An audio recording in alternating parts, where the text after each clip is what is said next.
নরসিংদী জেলার রায়পুরা উপজেলার চরমধুয়া ইউনিয়নের সামিবাদ মৌজায় প্রায় ৫ কিলোমিটার এলাকা জুড়ে বালুদস্যুরা অনধিকার প্রবেশ করে অবৈধভাবে বালু উত্তোলনের মহোৎসব চালাচ্ছে।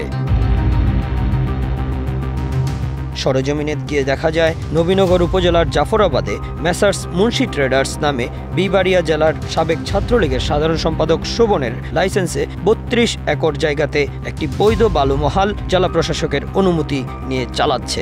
উক্ত জায়গাতে ১০টি চুম্বক ড্রেজার দিয়ে মাটি কাটতে হয়। গত ৫ আগস্টের পর এই বালুমহাল পরিচালনা নিয়ে তাদের শেয়ার হোল্ডারদের মধ্যে প্রায়শই সংঘর্ষ চলে। এর ধারাবাহিকতায় গত রোববার শেয়ার হোল্ডারদের দুই গ্রুপের মধ্যে তুমুল গোলাগুলি এবং সংঘর্ষ বাদে। তবে কোনো গ্রুপেই এখনো হতাহতের খবর পাওয়া যায়নি। তাদের মধ্যে একটি গ্রুপ হচ্ছে ইজারাদার শোভন এবং লতিফ মিয়া, হজরত আলী এবং ইট খোলার মালিক খগেন, অন্যটি হচ্ছে হানিফ মাস্টার এবং কালাম গংরা।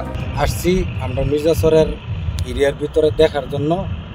আইসা দেখি এখানে আপনার গোলাগুলি চলতেছে।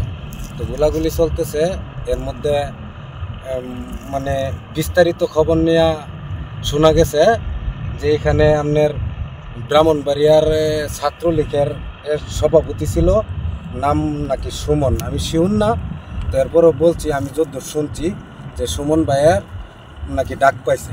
ডাক পাওয়ার পরে যখন আওয়ামী লীগ সরকারের পতন হওয়ার পর এখানে আপনার সলিমগঞ্জ নাকি দরাবাঙ্গার নাম হইল হানিফ মাস্টার, আর হইল আপনার দরাবাঙ্গার হইল কালাম। তারা জোরপূর্বক এই মহলটাকে মনে করেন যে দখল করে নিছে। নবীনগরের বালুমহলটির ৩২ একরের জায়গাতে বৈধ ইজারাদাররা অনুমতি নিয়ে 10টি কাটার ড্রেজার দিয়ে মাটি কাটার জন্য এবং বালু উত্তোলন করার জন্য ৩৫ থেকে ৪০টি চুম্বক ড্রেজার ব্যবহার করেন। এক পর্যায়ে নবীনগর উপজেলার জাফরাবাদে মাটি না থাকার কারণে ইজারাদার ঢাকা বিভাগের নরসিংদী জেলার রায়পুরা উপজেলার চরমধুয়া ইউনিয়নের সামিবাদ মৌজার অনেক ভিতরে অনধিকার প্রবেশ করে। অবৈধভাবে প্রায় ৪ কিলোমিটার এলাকা জুড়ে ৪০টির মতো চুম্বক ড্রেজার দিয়ে বালু উত্তোলনের মহোৎসব চালাচ্ছে।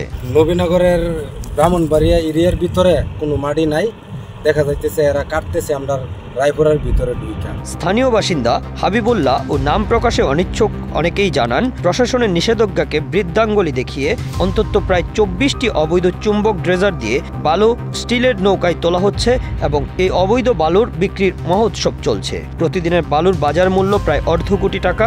বালুদস্যুদের আগ্নেয়াস্ত্র এবং দেশীয় অস্ত্রের সামনে কেউই কথা বলতে সাহস পাচ্ছে না। প্রতি বছর এভাবেই অবৈধভাবে বালু উত্তোলনের কারণে চরমধুয়া ইউনিয়নে প্রতিনিয়ত নদী ভাঙনের শতক বাড়িঘর নদীগর্ভে বিলীন হচ্ছে। গত ১৬ জানুয়ারি নরসিংদী জেলার রায়পুরার মেঘনা নদীতে অবৈধ বালু উত্তোলনকারীদের বিরুদ্ধে ভ্রাম্যমাণ আদালত অভিযান পরিচালনা করতে গেলে রায়পুরা প্রশাসনের পুলিশ এবং সাংবাদিকের 2টি স্পিড বোটকে লক্ষ্য করে গুলিবর্ষণ করে বালুদস্যুরা। রায়পুরা উপজেলা নির্বাহী কর্মকর্তা ও ম্যাজিস্ট্রেট মাসুদ রানা জানান, বালুদস্যুরা ও হামলাকারীরা শনাক্ত করার চেষ্টা চলছে, তাদেরকে আইনের আওতায় এনে বিচার করা হবে।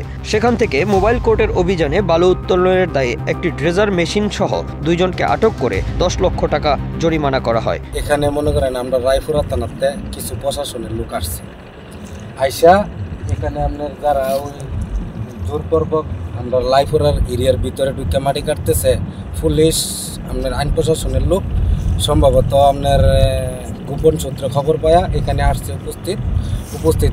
এখানে আসার পরও একটা ড্রেজার সম্ভবত ধরে নিছে, আর 2 জন নাকি 3 জন লোক ধরে নিয়ে গেছে।